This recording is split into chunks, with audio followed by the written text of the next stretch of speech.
Marcus Johansson back in the lineup tonight, and guess who is coming out? Adam Beckman will sit. We'll talk about the bottom six, which is on a not great run statistically here over the last several games.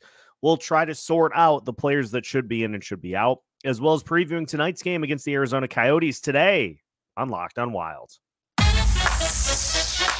You're Locked on Wild, your daily podcast on the Minnesota Wild. Part of the Locked On Podcast Network, your team every day.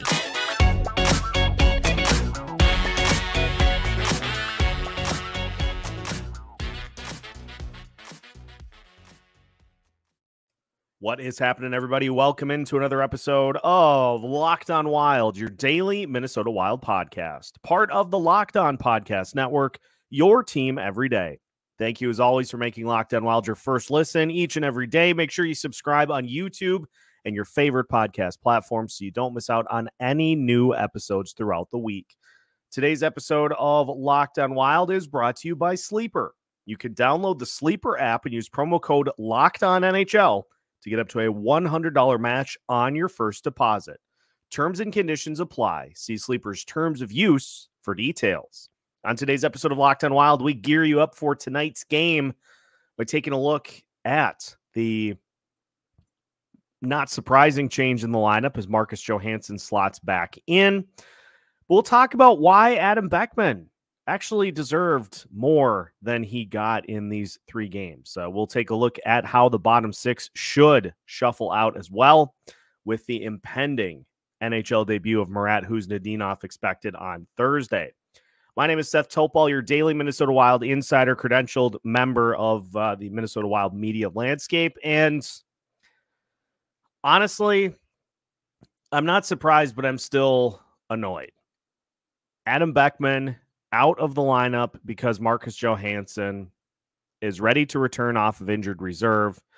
And I guess to be surprised, Johansson is slotting in on the third line for tonight's game against the Arizona Coyotes, as opposed to his normal spot on the second line, opposite Matt Zuccarello, with Marco Rossi as the center.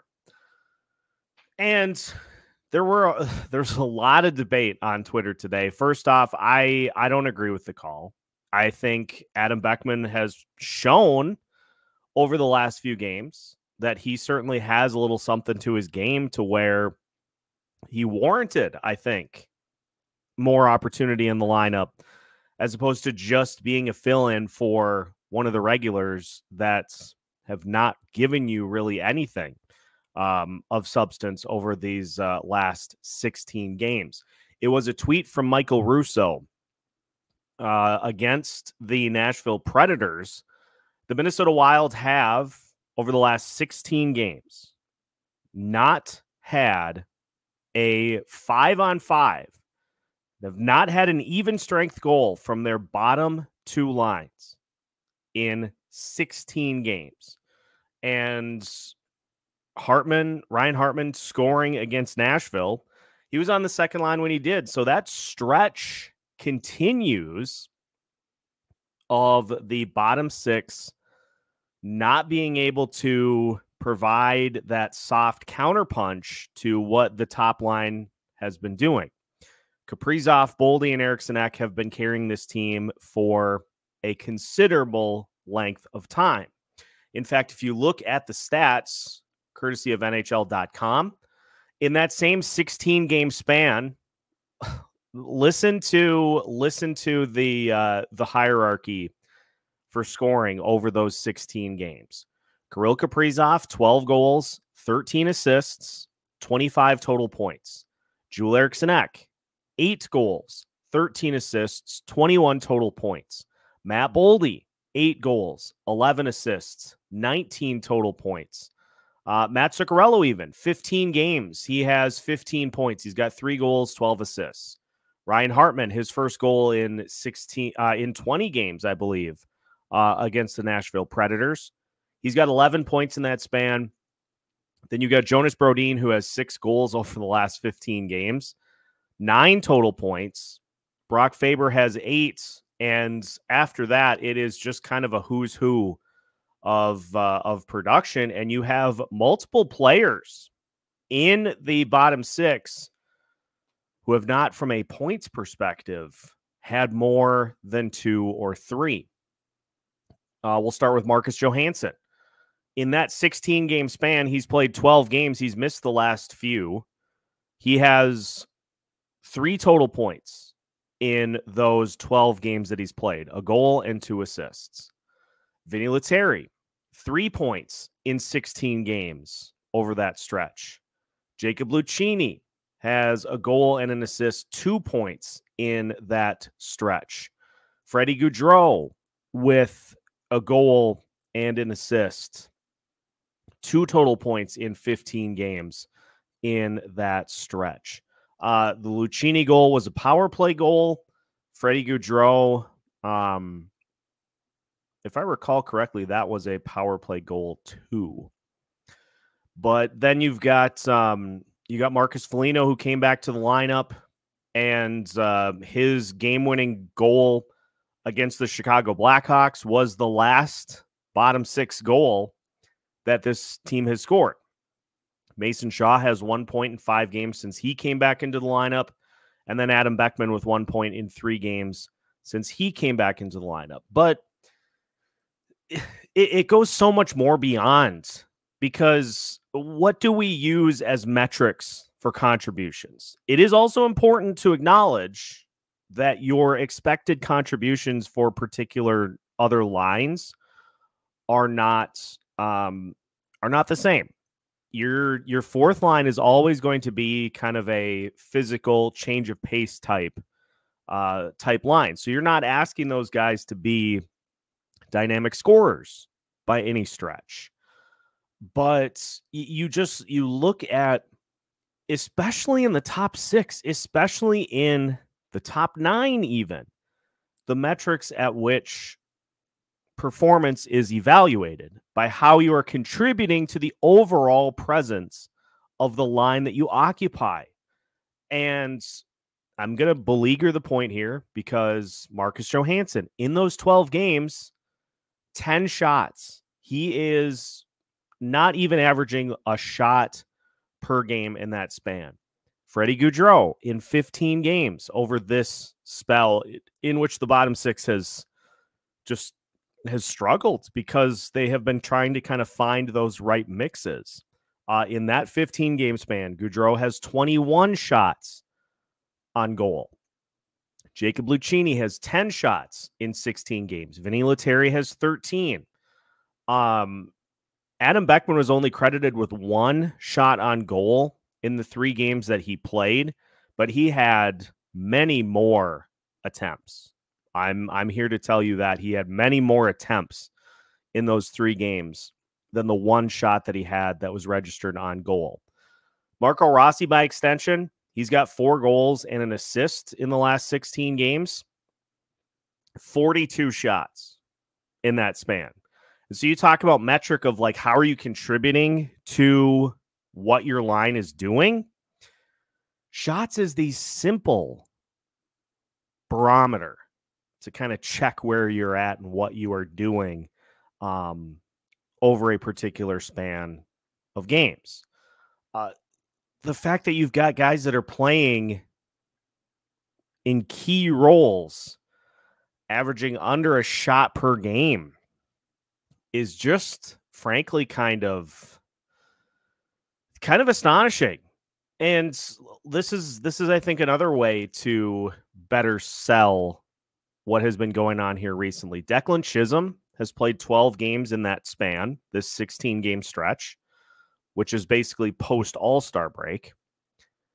Declan Chisholm has played 12 games. He has 5 points. He has more points in that span than Marcus Johansson, Vinny Lettieri, Brandon Duhaime, who is gone, Jake Lucchini, Freddie Gaudreau, Marcus Foligno, who, yes, has just come back from injury, and he has looked good since he returned to the lineup.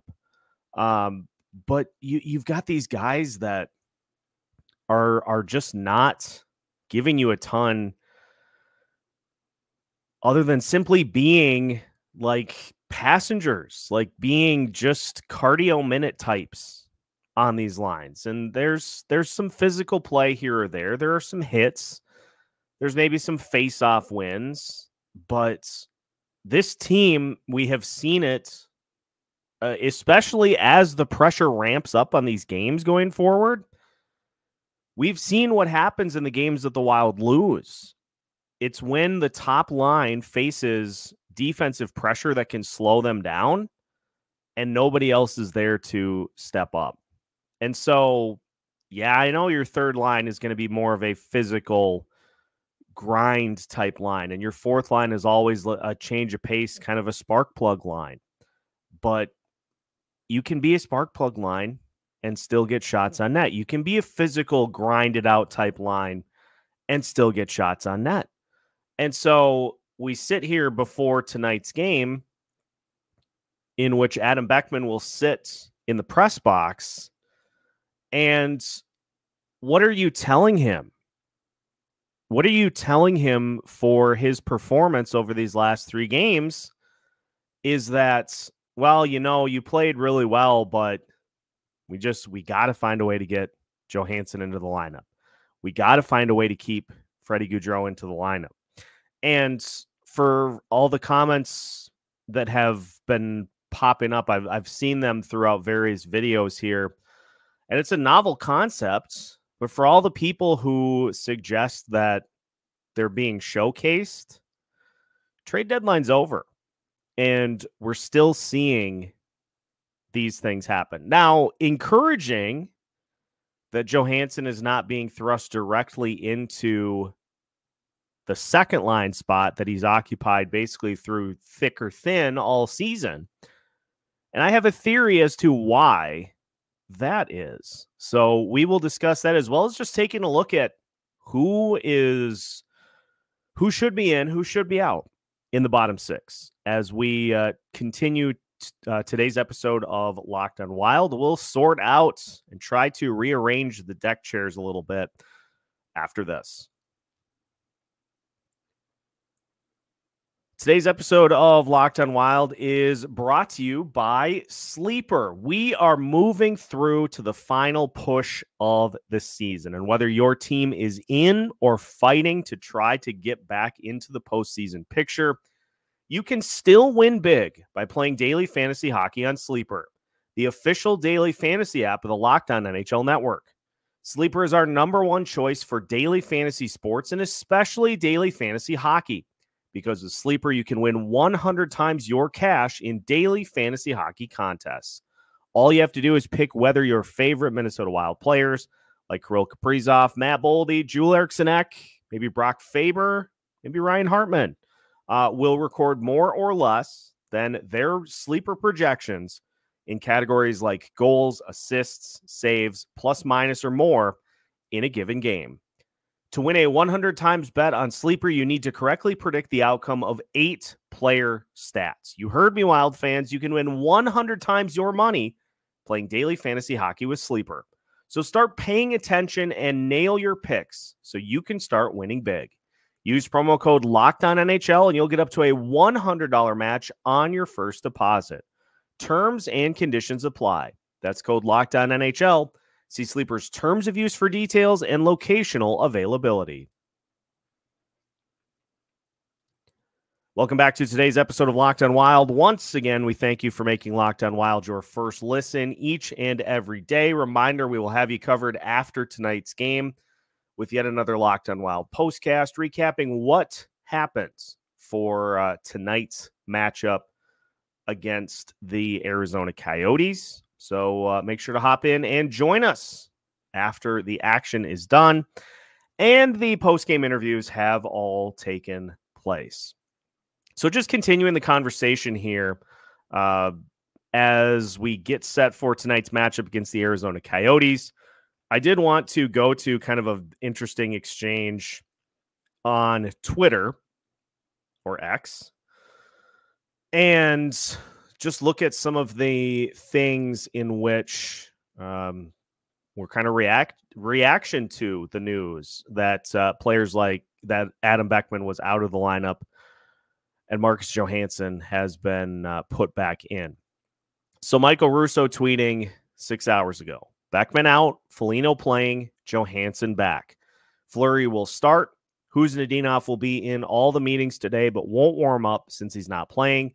The Wild want to save his rookie lap for his NHL debut, which is potentially coming on Thursday. And a response from Scott Botcher.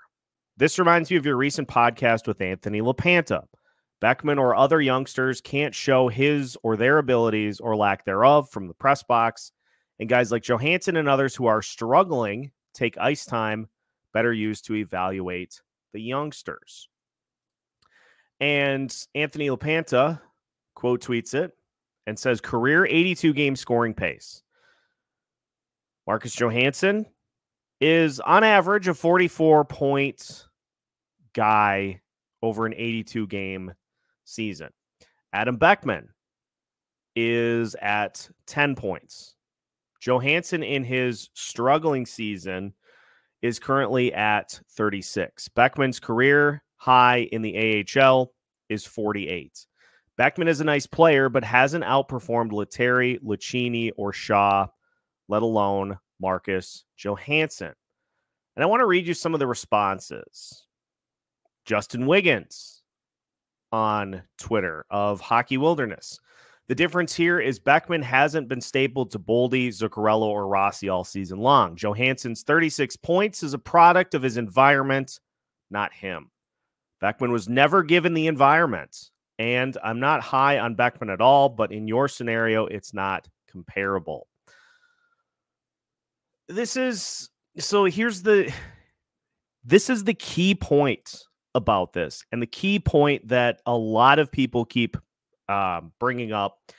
And on the other side of the argument, because there are responses there too, saying if Adam Beckman would simply impress, then we wouldn't be having this conversation. And this was LaPanta's point in the Worst Seats in the House podcast with Michael Russo, is if these guys simply played exceptionally well and, essentially refused to be taken out of the lineup, then they never get pulled and they put themselves in opportunities to win jobs outright. Similar to how, Matt Boldy, when he came up, I know there was an injury that led to him missing a good portion of the season, but as soon as he came up, he took that spot and he never let it go. Brock Faber, same story. Last year, at the end of the regular season, he played well enough down the stretch that he took one of those jobs before the postseason, and he never gave it back.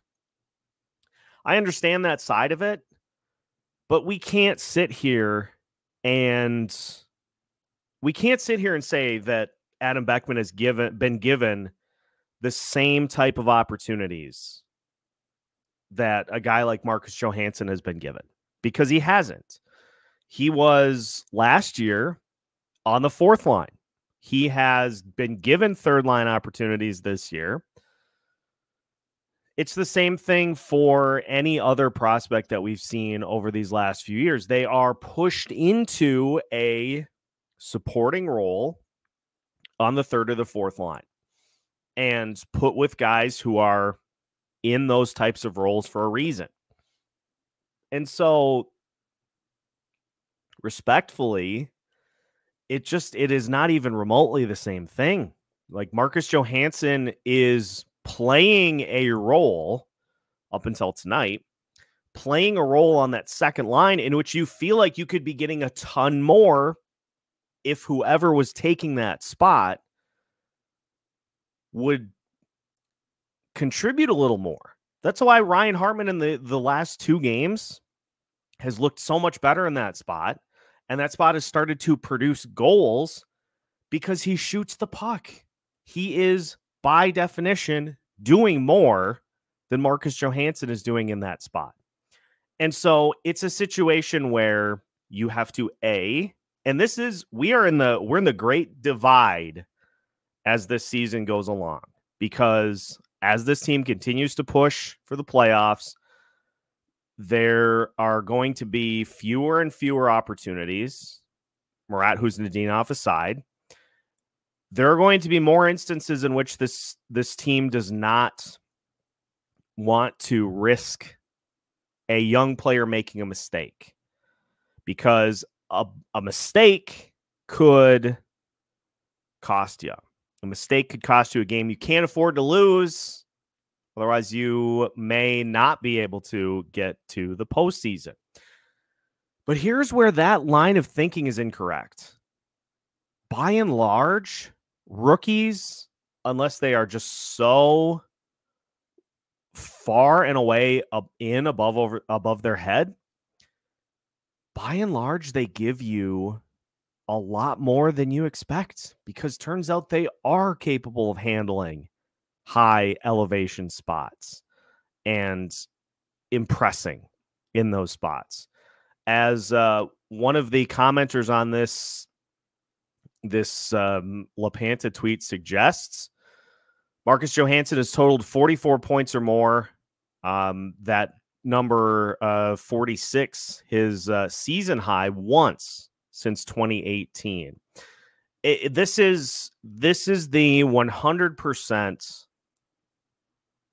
bottom line issue here, is that you don't view Adam Beckman as being able to contribute there, but you haven't given him the opportunity to do so.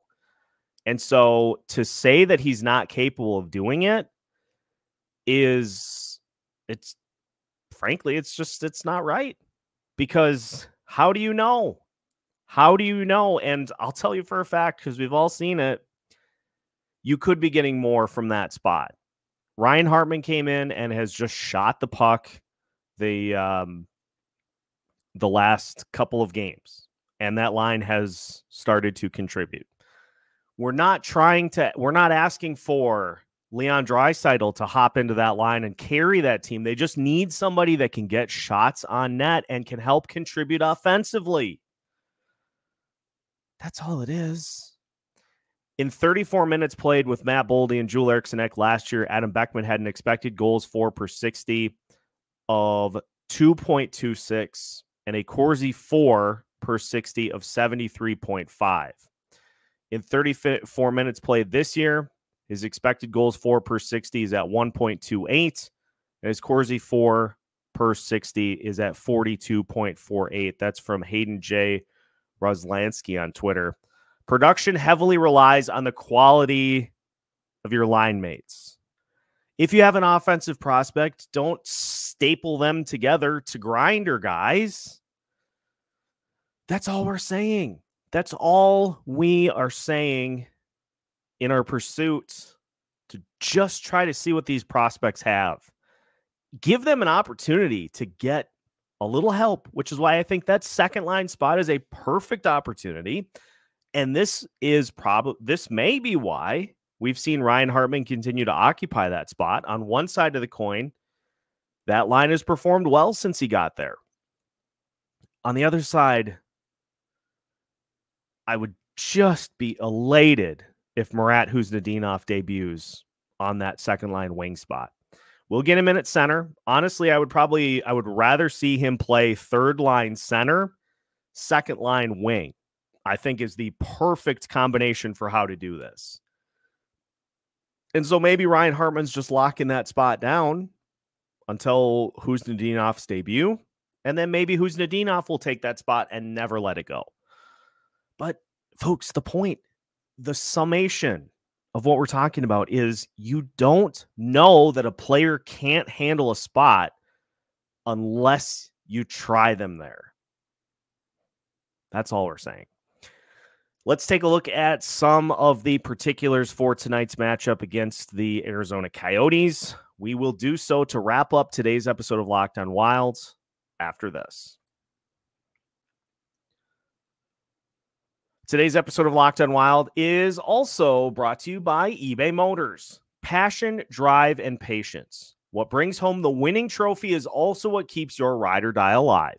eBay Motors have everything you need to maintain your vehicle and level it up to peak performance. From superchargers, roof racks, exhaust kits, LED headlights, and more, Whether you're into speed, power, or style, eBay Motors has got you covered.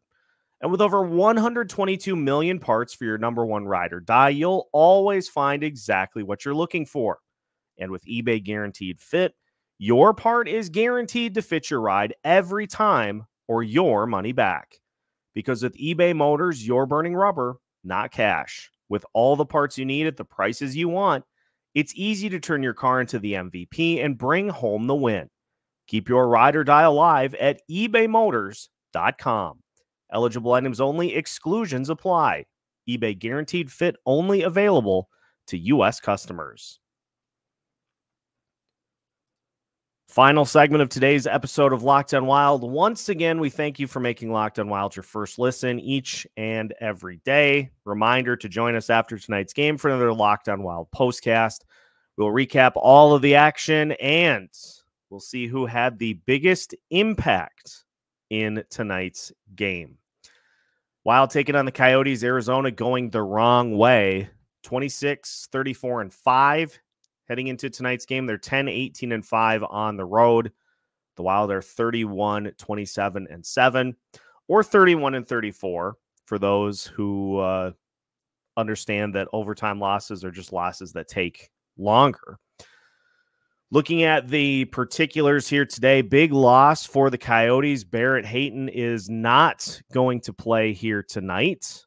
Top center for the Coyotes. And so he is not going to be in the game here tonight. Kirill in for Arizona. And so the Wild avoid Connor Ingram in this one tonight. And Marc-Andre Fleury will start. 14, 11, and 3 on the season. 2.86 goals against average and a save percentage right at 90. As far as the head-to-head goes, Minnesota Wild averaging 3.09 goals per game, 3.28 goals against per game for the Wild. Shots are pretty much dead even. 30.1 shots for per game, 30.2 shots against. The Arizona Coyotes come in with 27.4 shots for per game and 31.9 shots against. The Wild and the Coyotes get penalized a lot. And you look at the special teams numbers, the Coyotes slightly better in the power play department at 22.6%. The Wild are at 21.9%. And Arizona's 75.8% on the penalty kill. The Wild are 74.2%. And the Coyotes made a ton of trades. Jason Zucker gone, Matt Dumba gone. And so for the Coyotes, they are trying to just kind of see what they take with them into next season. And since January 22nd, the Coyotes have won 3 total games. Since January 22nd, since they beat Pittsburgh 5-2, they were 23, 19, and 3 at that point in the season. And since then, they have gone 3, 15, and 2. So they are 3 and 17 in their last 20 games. So if you are a team that is in the hunt, you really should not have any trouble with this one. Honestly, you really shouldn't, because it's a Coyotes team that doesn't really have a reason to win. They just got beat by the Chicago Blackhawks on Sunday, 7-4. Really don't have a reason to try to win these games. And I'm intrigued to the point that I would like to see what the gamble on Sunday did for this Wild team's confidence. Do they take that and run with it? Or do we see what has always been lurking under the bed for this Minnesota Wild team? A slow start, too many penalties, inability for lines 2, 3, or 4 to help out the top line, or a couple of goals that your goalie just would love to have back. All of those monsters under the bed are lurking at any time for this Minnesota Wild team. And if you're the Minnesota Wild and you are still trying for the postseason, you need these 2 points. Got to have these 2 points. And so the keys are no different than any other game that this team has played this entire season. Get off to a hot start. Try to limit the amount of times that your opponent goes on the power play and try to capitalize on your own power play and either get a dominant performance from the top line and get out of the way, or get somebody else to step up and to assist in this one. Beyond that, some of the key factors that I am looking for is, what is that second line going to do for an encore after Ryan Hartman scored his first goal in 20 games? Are we starting to see a little chemistry with that line, that it can be an effective counterpunch to the Wrecker line and how dominant that group has been over the last few games? Beyond that, I'm going to key in on a few people in particular that, frankly, just got to show me a little something. And those players include Marcus Johansson, Freddie Gaudreau, Jake Lucchini, and I'll put Vinny Letarian. If you heard my appearance with the Soda Pod late yesterday morning, I think it was posted. I think that's when Isha got it onto their socials, their podcast feeds. We talked about a little bit about kind of how to fix this bottom six, and I'm really glad that he left Mason Shaw out of the potential players to get rotated out, because I think Mason Shaw has given you exactly what you were hoping that he would be able to, albeit in a smaller amount of minutes. But I think Mason Shaw, I think he's got a spot on that fourth line for the rest of the year, regardless of who else occupies those spots with him. So I'd like to see, because there's a real simple way to do this on Thursday. If Thursday is going to be Marat Huznadinov's NHL debut, put him on the line with Rossi and Zuccarello, slide Ryan Hartman down to the third line, slide Freddie Gaudreau down to the fourth line, and somebody comes out of the lineup in that instance. So if you are one of Jake Lucchini, Marcus Johansson, and Freddie Gaudreau, show me something. And if you're Jake Lucchini, go out there and do something to where the coaching staff is like, boy, now we got a decision. Now we have a dilemma on our hands that is going to need to be, we're going to have to think on this one a little bit. That's all you can do as a player, is just make the coaching staff sweat it a little bit. And so I'm keying in on the bottom six here in this one tonight for sure. Also, would love to see the power play get back to what they were doing well in that stretch in which they were operating at about 35% for a 10-15 game span. That number has come down considerably here over the last several games, including, let's just see exactly how things have changed with the power play here over the last few games. The Minnesota Wild are currently, in the last 16 games, they're currently 10th in the NHL with a 25% power play. 10th. If we go to, let's go a full month. Let's go to February 12th. The Wilds actually are 26.9% as a power play. Let's up it by a week. The Wilds in the last 11 games, 27.5% on the power play. Let's take a look at just the month of March. The Wild are at 21.4% in the month of March. And so we've seen the success of the power play start to drop a little bit. And so let's get some of that consistency back on that unit.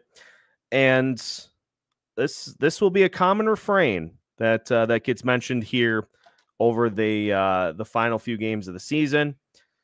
If you are a team that has postseason aspirations, this is a game you can't afford to lose. So don't. I will continue to just kind of navigate both sides of the fence. But if you're a team that is trying to get to the postseason, you got to have this game. Speaking of, we will have you covered after the game tonight with another Locked On Wild postcast. So make sure to join us to talk about this game. Murat Huznadinov's expected debut on Thursday. You name it, we will discuss it. We'll hang out. We'll have a good time. Make sure to join us on the Locked On Wild YouTube channel as we get you set after the game is done. After the post-game interviews are done, we will take the air and we'll vibe out and we'll have a good time. Make sure to like today's video if you have not yet, and make sure to subscribe on YouTube if you haven't already either, or your favorite podcast platforms so you don't miss out on any new episodes here throughout the week. You can find new episodes every Monday through Friday as part of the Locked On Podcast Network.